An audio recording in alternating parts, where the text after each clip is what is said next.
Welcome back to the Deep Dive. We are deep in the trenches today, continuing our marathon journey through the Simplified UPSC series. It's good to be back. We're taking that massive, dense, 1,000-page vision document that is Budget 2026, and we are breaking it down piece by piece into something you can actually use. This is part 3 of our 5-part saga. And, if you've been following along with us, you'll realize we're really building a complete picture of a nation here. It's like assembling a very complex, very high-stakes jigsaw puzzle. Exactly. And just to quickly orient everyone, or if you're just joining us, you might want to pause and go listen to part 2, though it's not strictly necessary. In part 2, we spent a lot of time talking about the machines. We looked at infrastructure, physical assets, manufacturing, the Reform Express, all the hardware of the economy. It was all steel, cement, logistics, and those big industrial corridors. Right. We basically established that the government is building the skeleton of a developed nation. But here's the thing about a skeleton, right? No matter how strong the bones are, it can't move on its own. It can't think. It can't create. It needs muscle. It needs nerves. And most importantly, it needs a brain. Ah, I see where you're going with this. So today, we are shifting our focus entirely. We are moving from the machines to the people. I love that distinction. It's essentially the hardware versus the software of the country. Precisely. You can have the best computer in the world, the fastest processor, the most memory, but if the operating system is buggy or, outdated, it's just an expensive paperweight. So today is all about the OS upgrade. Exactly. The theme for today's deep dive is based on the budget's second core pillar, Kartavya 2, Aspirations and Capacity Building. Kartavya, meaning duty. So this is the second duty. Yeah. But it feels different from the usual pay your taxes kind of duty. It's a very different kind of duty. The core philosophy here is fascinating, and it starts with a specific claim in the budget document.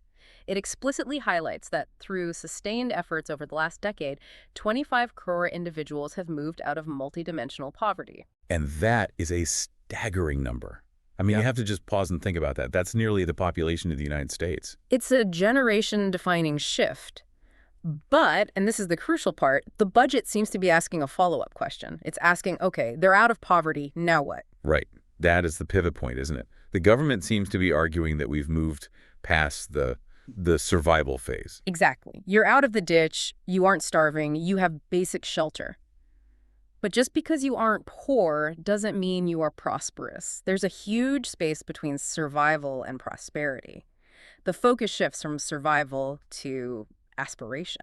We have this massive youth population, the famous demographic dividend that we hear about all the time. And they're not just looking for a daily wage or a handout anymore. No. They're looking for careers. Oh. They want dignity. They want to compete with someone in London or Silicon Valley. They see it on their phones every single day. So this entire section of the budget, this entire deep dive today, is all about how to turn that demographic potential, which right now is just, potential, into actual economic power. It's about capacity building.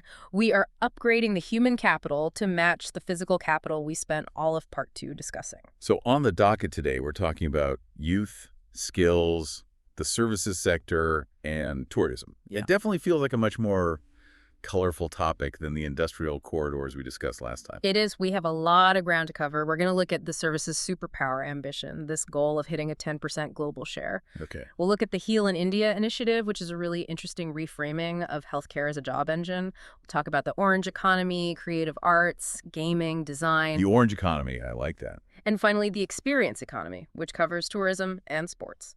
You know, the hook for me reading through all these sources was just the sheer scale of the ambition.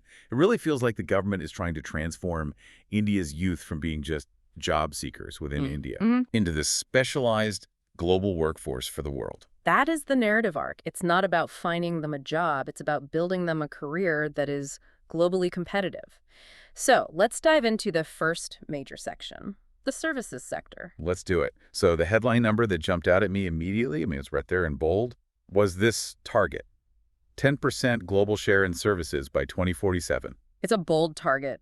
I mean, really bold. To give you some context, India is already a services giant, primarily in IT and business process outsourcing. Right. The world's back office. That's the old term for it, yeah.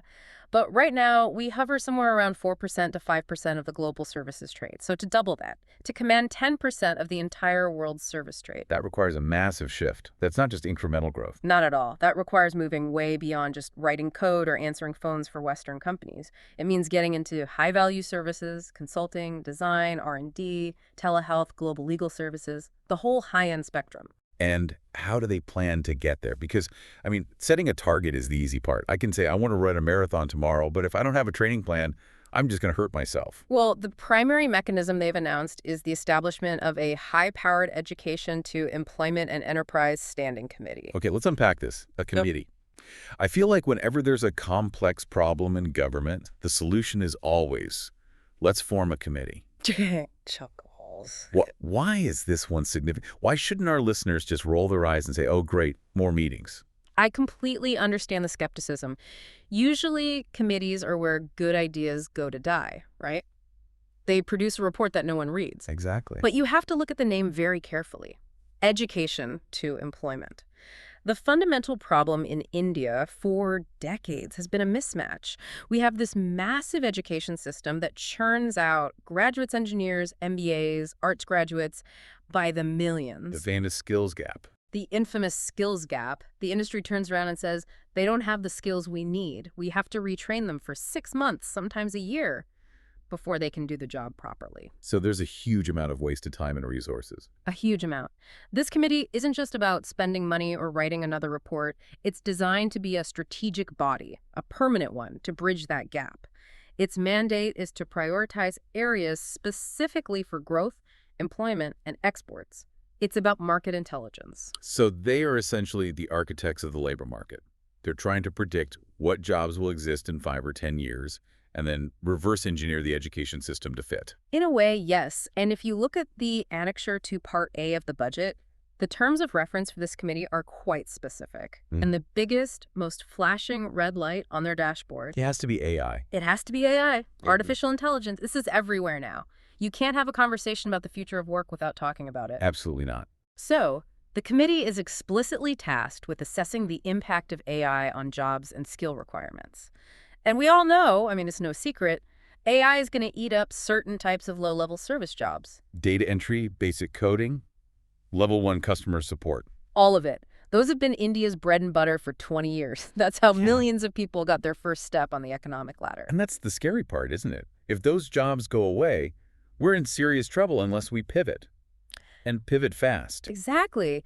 If we don't change the curriculum, we are literally training millions of young people for jobs that won't exist by the time they graduate. It's a recipe for disaster. So the budget explicitly mentions a plan to embed AI in education curricula right from the school level. From the school level. So we're talking about teaching 5th graders about neural networks. Well, maybe not neural networks specifically. It's not just about coding. It's about AI literacy. Okay, what's the difference? It's about teaching them to work with AI. To use it as a tool. It's about prompt engineering. It's about understanding how to use AI for research, for design, for problem solving. It's shifting the education model from learning to do the task to learning to manage the tool that does the task. That's a profound shift. You're not the factory worker anymore. You're the factory foreman who manages the robots. That's a perfect analogy. And the source material also mentions using AI for matching workers to jobs. Right. That caught my eye. What does that look like in practice?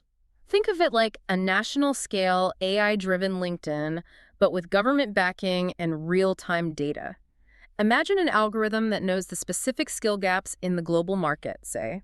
It identifies that Germany has a shortage of 50,000 cybersecurity analysts with a specific certification. Okay. That AI then communicates with India's industrial training institutes and skilling centers and says, we need to ramp up training in this specific module. It could even tweak the training programs in real time to match that exact demand. That is incredibly futuristic. That's the capacity building aspect of Kartavya 2 in action. Yeah. It's treating the entire national workforce like a dynamic supply chain that needs to be optimized for global demand. It is. It's ambitious and it's very tech-driven. But let's ground this in the present for a second, because the services sector isn't just about the future of AI. It's also about the tax code today. Yes, this is the ease factor. The budget proposes a significant simplification for IT services, which is the bedrock of the sector right now. This is huge for the CFOs and the business owners who might be listening. Historically, the tax department has been, let's say, enthusiastic about categorization. A bit too enthusiastic, maybe. Chuckles, perhaps. They treated software development differently from knowledge process outsourcing, or KPO, and that was different from contract R&D. They were all in different buckets with different rules. And different buckets mean different rules, which leads to confusion. And confusion leads to litigation. And disputes. And disputes mean lawyers, and lawyers mean wasted time and money that could have been spent on R&D or hiring more people. The proposal is to club all these segments under a single information technology services category. One bucket, one set of rules. Simple. But here is where it gets really interesting for the industry folks. The safe harbor margin. Okay, safe harbor. That sounds like a maritime term. What does it mean in the very dry world of tax law? It's a lifesaver. That's what it is. In the world of transfer pricing, which is how multinational companies price transactions between their own branches in different countries, it is a nightmare of audits. Why is that? Because the tax man in India always thinks the Indian arm of a global company is underpricing its services to the parent company in, say, Ireland or Singapore to shift profits to a low-tax country. I see. So there's constant suspicion. Constant. A safe harbor is essentially a peace treaty. The government says, look, if you declare a profit margin of X% on these transactions, we promise we will not audit you on this matter. We will accept it at face value, no questions asked. So it's a way to buy certainty. I'll pay you this much tax, and in return, you leave me alone so I can run my business. Basically. It's a trade-off. And in this budget, they've set that margin at 15.5%. If an IT services company declares a 15.5% operating margin on its international transactions, the tax authorities will accept it without scrutiny. That seems very pragmatic. It saves everyone a lot of headaches. It is, and they've done something else. It's very important. They've increased the revenue threshold for availing the safe harbor from 300 crore rupees to 2,000 crore. That's a huge jump. That's more than a 6x increase. It's massive. It acknowledges that a 2,000 crore company, which is about $250 million, is still effectively a mid-sized player in the global game.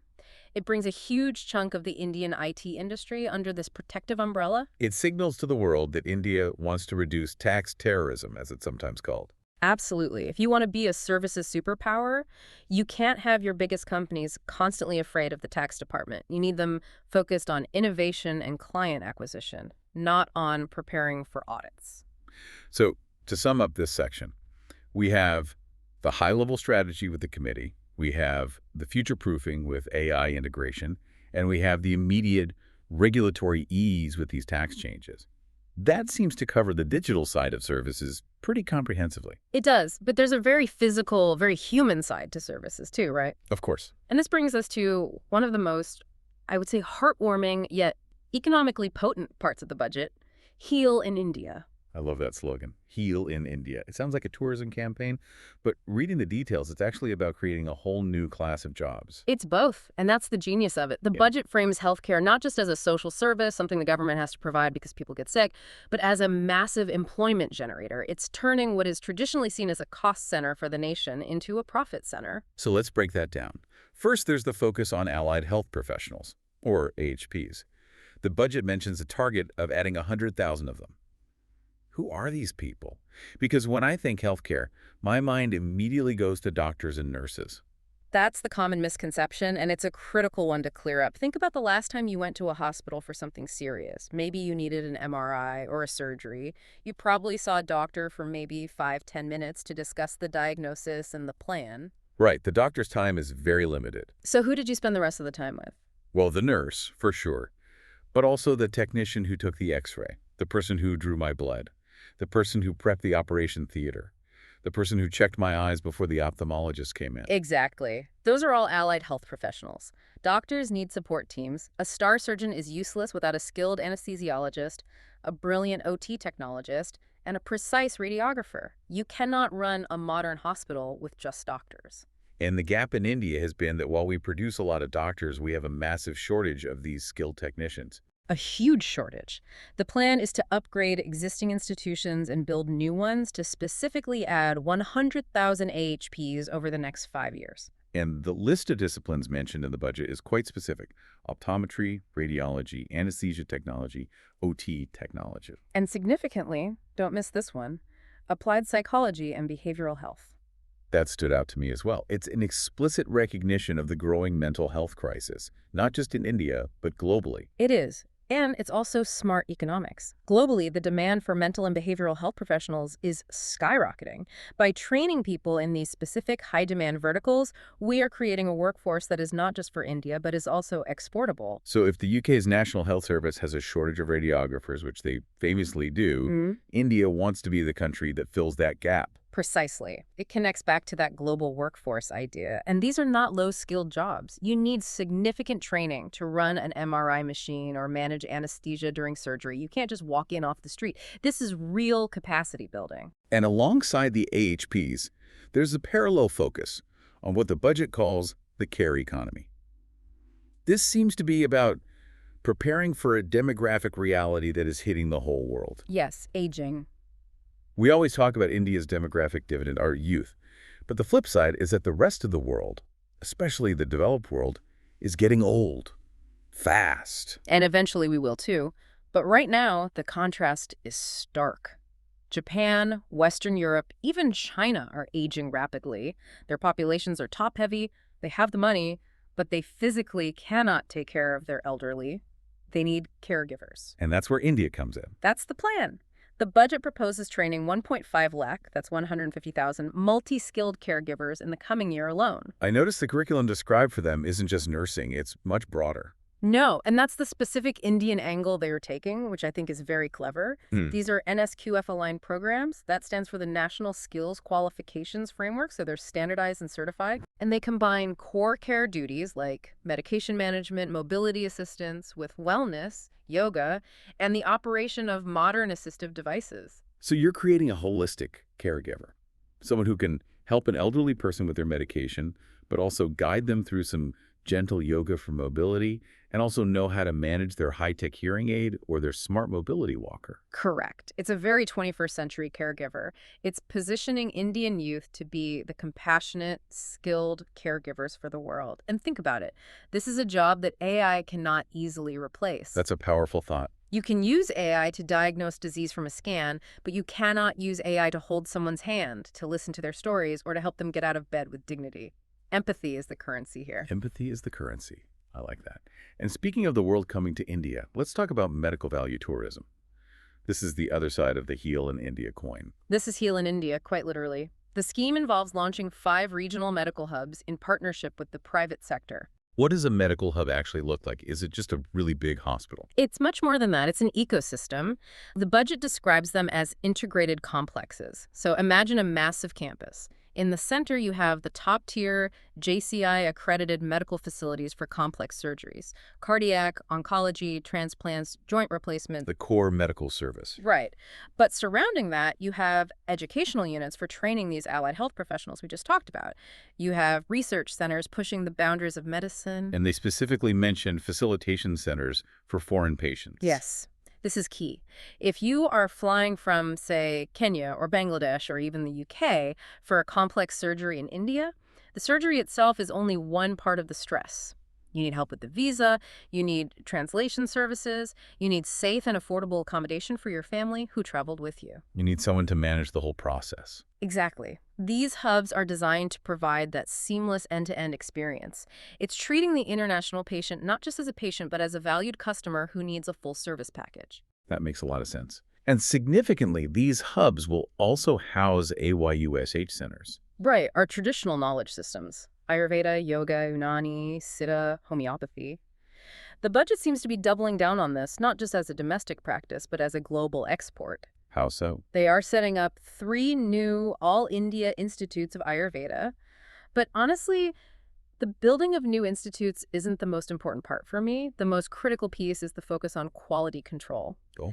They are upgrading drug testing labs and pharmacies to ensure they meet global certification standards. That has always been the bottleneck, hasn't it? The world is interested in Ayurveda. I mean, Turmeric lattes are everywhere in California, but they are skeptical about the purity and standardization of the actual medicines. Exactly. You can't export wellness as a serious medical product if the regulator in Europe or America rejects your shipment because of inconsistent potency or, worse, traces of heavy metals. That's a real concern. So upgrading the labs is the unsexy, invisible work that is absolutely necessary to make Ayurveda a credible global industry. It is the foundation.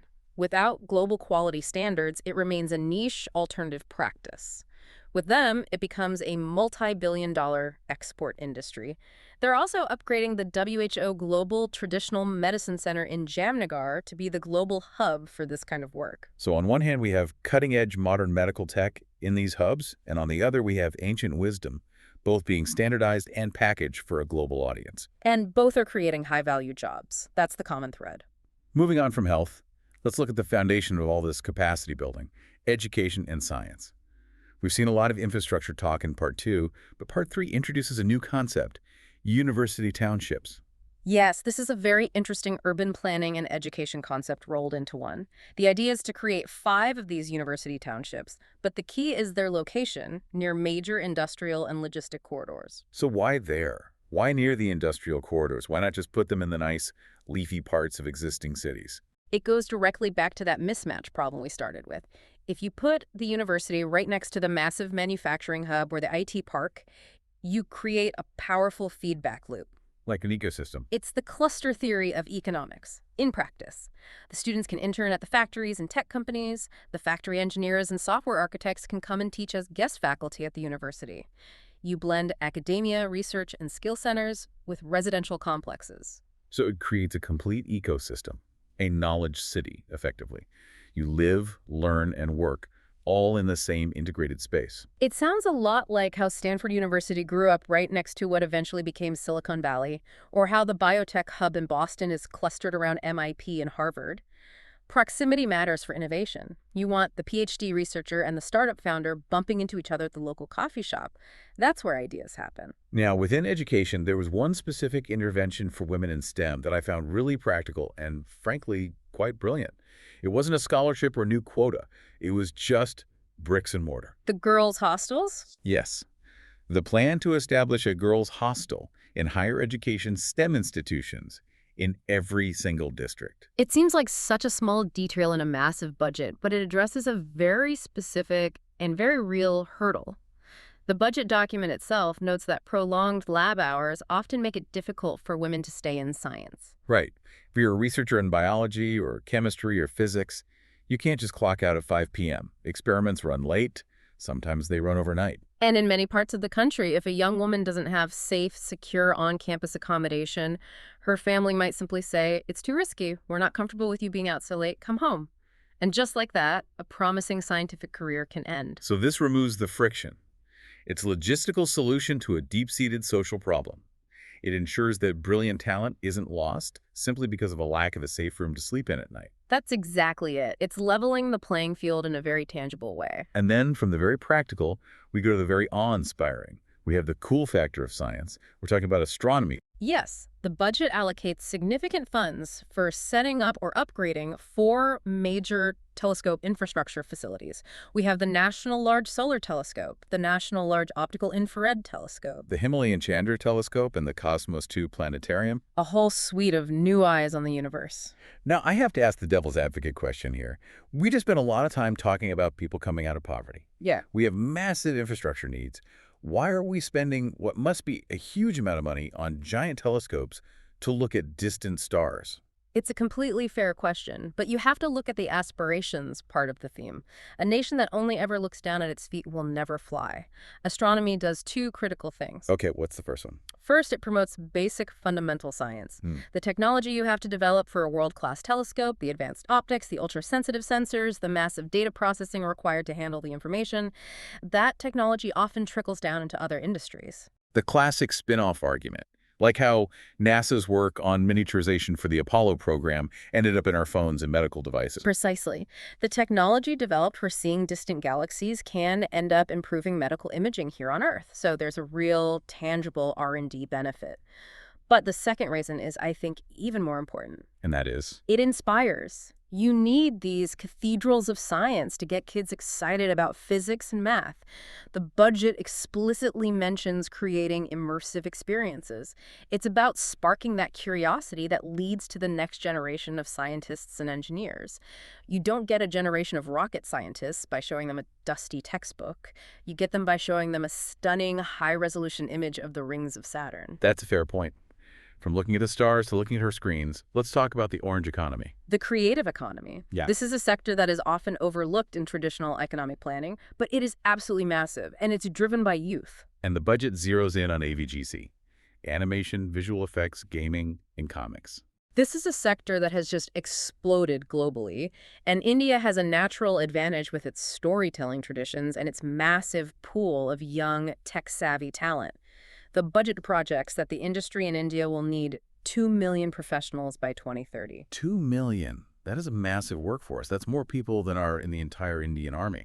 It's a huge number, and the intervention proposed here is, for me, one of the most fascinating things in the whole budget. They plan to set up AVGC content creator labs in 15,000 secondary schools and 500 colleges. This is radical. I mean, think about the cultural shift here. When I was in school, if you were caught playing a video game, you were in serious trouble. Parents hated it. Teachers hated it. It was seen as a waste of time, a distraction from real studies like math and science. And now, the government is putting professional-grade content creator labs right inside the schools. It's a formal acknowledgement that gaming, animation, and content creation are legitimate, high-growth careers. It's a field that involves physics engines, narrative design, sound engineering, complex coding. It's bringing high-end creative technology right to the school level. This is grassroots skilling on a massive scale. It is. If you give a 14-year-old in a small town access to the same animation software that a Hollywood studio uses, you unlock talent you didn't even know existed. You're democratizing the tools of creation. Usually, you only get access to these kinds of tools if you go to an expensive private design school in a big city. Now they are bringing the tools to the village, to the small town. It's a game changer. And on that design front, there's also a proposal for a new National Institute of Design, NID. Yes, specifically in the eastern region of India. This is again about addressing regional imbalance, spreading these top-tier institutions around the country, and design is going to be absolutely critical as Indian manufacturing moves up the value chain. What do you mean by that? Well, for a long time, Make in India was about being the world's factory, making things cheaply for other brands. But the next step is not just to make things, but to design things that people desire. Apple isn't the world's most valuable company because of its factories in China. It's the world's most valuable company because of its design studios in California. That's a great point. Design is the value add. It's where the real profit margin is. Okay, speaking of things that people desire, sports. The budget talks about the Khel India mission. And you should note the shift in language here. For years, it was the Khel India program. Now it is a mission. What's the real difference? Is that just branding, or does it mean something in government speak? In government terminology, a mission implies a higher national priority. It implies a defined timeline, a more aggressive set of targets, and a whole-of-government approach. The stated goal is to completely transform the sports sector over the next decade. And they've laid out 5 pillars for this mission. Yes. The first is an integrated talent development pathway. That means finding the talented kid in a remote village and creating a clear, funded path for them from the foundational level right up to the elite Olympic level. So no talent gets lost along the way. That's the idea. The second is the systematic development of coaches and support staff, because you can't have world-class athletes with mediocre coaches and physios. That's often been the weak link in Indian sports. It has. The third pillar is the integration of sports science and technology. This is crucial in modern sport. Medals are won in the data analytics lab and the nutrition center as much as they are on the field of play now. Biomechanics, nutrition, psychology, it's all part of the game. And the fourth and fifth are more straightforward. Competitions leagues and infrastructure development. Right. But there's a manufacturing connection here, too, that I found very interesting, and it ties back to our discussion in part 2. There's a dedicated initiative for manufacturing affordable, high-quality sports goods in India. Material sciences and equipment design. Exactly. Why should our athletes be using imported equipment? Why should we import cricket bats or high-tech running shoes? We have a strong leather industry, a growing polymers industry. We should be designing and making the best sports gear for ourselves and for the world. It fits the pattern we've been seeing. Everything in this budget, even something like sports, is tied back to make in India and creating jobs. It's not just about winning medals for national pride. It's about building the economy of sports. Correct. It's a holistic 360-degree view of the sector. Okay, let's tackle the final sector for today. Tourism, or as the outline calls it, the experience economy. Tourism is, in many ways, the lowest-hanging fruit for mass employment. It creates jobs for the unskilled, the semi-skilled, and the highly skilled. And it has a massive multiplier effect across the economy: transport, hotels, restaurants, handicrafts. So where does the budget focus? Let's start with the skilled end of the spectrum, the guides. This is a pet peeve for so many tourists, both domestic and international. You go to an incredible historical site, something that is 2,000 years old and globally significant, and the guide you get is, well, maybe they're just making up stories. Or they're just incredibly boring. They just know a list of dates and names, but they can't tell a compelling story to save their lives. Right. They can't bring the place to life. So the budget proposes a pilot scheme to upskill 10,000 guides in 20 of our most iconic tourist sites. But catch this, they're partnering with the Indian Institutes of Management, the IMMs, to do it. The IMs, training tour guides. That seems like... Okay. IMs are for training future CEOs and investment bankers. It sounds like overkill, but it's a brilliant move to elevate the entire profession. It's a 12-week hybrid course. What it does is it signals that guiding is not just a side hustle for a college dropout. It's a serious profession in hospitality management and communication. It's about storytelling, about customer experience, about business ethics. That's a huge shift in perception. If you have an IMM-certified guide, you're going to expect a certain level of quality and professionalism. And you'll probably be willing to pay more for it. Exactly. And to support these newly skilled guides, there is a push on the digital side. The National Destination Digital Knowledge Grid. That is a mouthful. What does it actually do? Essentially, it's a massive project to digitally document everything, all our cultural, spiritual, and heritage sites. We have so much history in India that is just oral tradition, or it's hidden away in local folklore and not formally recorded. And who did all this documenting? And that's where the jobs come in. This creates work for researchers, historians, archaeologists, photographers, and content creators. Putting it all on a centralized digital grid makes it accessible to the whole world, it preserves it for future generations, and it gives the guides a verified official source of truth to work from. No more making up stories. And the budget also lists specific heritage sites that are going to be developed. I see Lothal, Dholavira, Rakhigarhi. These are major Indus Valley civilization sites. Yes, along with Sarnath, Hastinapur, Leh Palace, and others. The plan is to develop 15 key archaeological sites into experiential destinations. Experiential. What does that mean in this context? It's not just looking at a pile of old bricks behind a rusty fence, I hope. Exactly. Experiential means you feel like you are there in the past. They want to use immersive storytelling, curated walkways, sound and light shows, and maybe even augmented and virtual reality technology. They want to bring a place like Lothal back to life so you can see and feel what it was like as a bustling international port city 4,000 years ago. That would be absolutely incredible. Museums and heritage sites around the world are doing this, and it totally changes the visitor experience from a passive one to an active one. And it also increases the time spent at the site, which in turn increases the money spent at the site and in the local economy. And then on the nature side of tourism, we have a focus on ecologically sustainable trails. Yes, not just general trekking, but specifically branded trails, mountain trekking trails in the Himalayas and the Western and Eastern Ghats, of course, but also creating unique brands like turtle trails and birdwatching trails in places like coastal Odisha and Pulakat Lake. It's about creating a niche product for a specific kind of global tourist. Right. And speaking of global branding, there's the plan to host a global Big Cat Summit. What's the significance of that? Well, the plan is to host the heads of 95 range countries. That is a huge diplomatic event. It positions India as a global leader in conservation. We are the only country with tigers, lions, leopards, snow leopards, and now cheetahs. We are, without a doubt, the big cat capital of the world. This summit is soft power diplomacy through wildlife. It says to the world, we know how to save these magnificent animals. Come and learn from us. And finally, to get to all these incredible places, especially the remote ones, the budget brings back an old favorite idea: seaplanes. Ah, yes, the return of the seaplane. We've heard this before, haven't we? It feels like it comes up every few years. We have. But this time, there are two specific mechanisms attached to it. First, incentives for indigenizing the manufacturing of seaplanes, so make in India. And second, a viability gap funding, or VGF, scheme for operations. And VGF basically means the government will subsidize the flight route for the first few years until it becomes profitable on its own. Exactly. It makes perfect sense geographically for India. We have a massive 7,500-kilometer coastline. We have huge rivers. We have countless lakes and backwaters. But we have very few airports in remote areas. Building a new airport takes years and massive land acquisition. A seaplane turns every calm body of water into a runway. It connects the last mile for high-end tourism. Yeah. You can land right at the remote island resort or right next to the Statue of Unity, for example. Exactly. It unlocks tourism destinations that were previously just too difficult or time-consuming to get to for the average tourist. So let's wrap this up. We've covered a lot of ground today. Services, health, education, the creative arts, sports, tourism.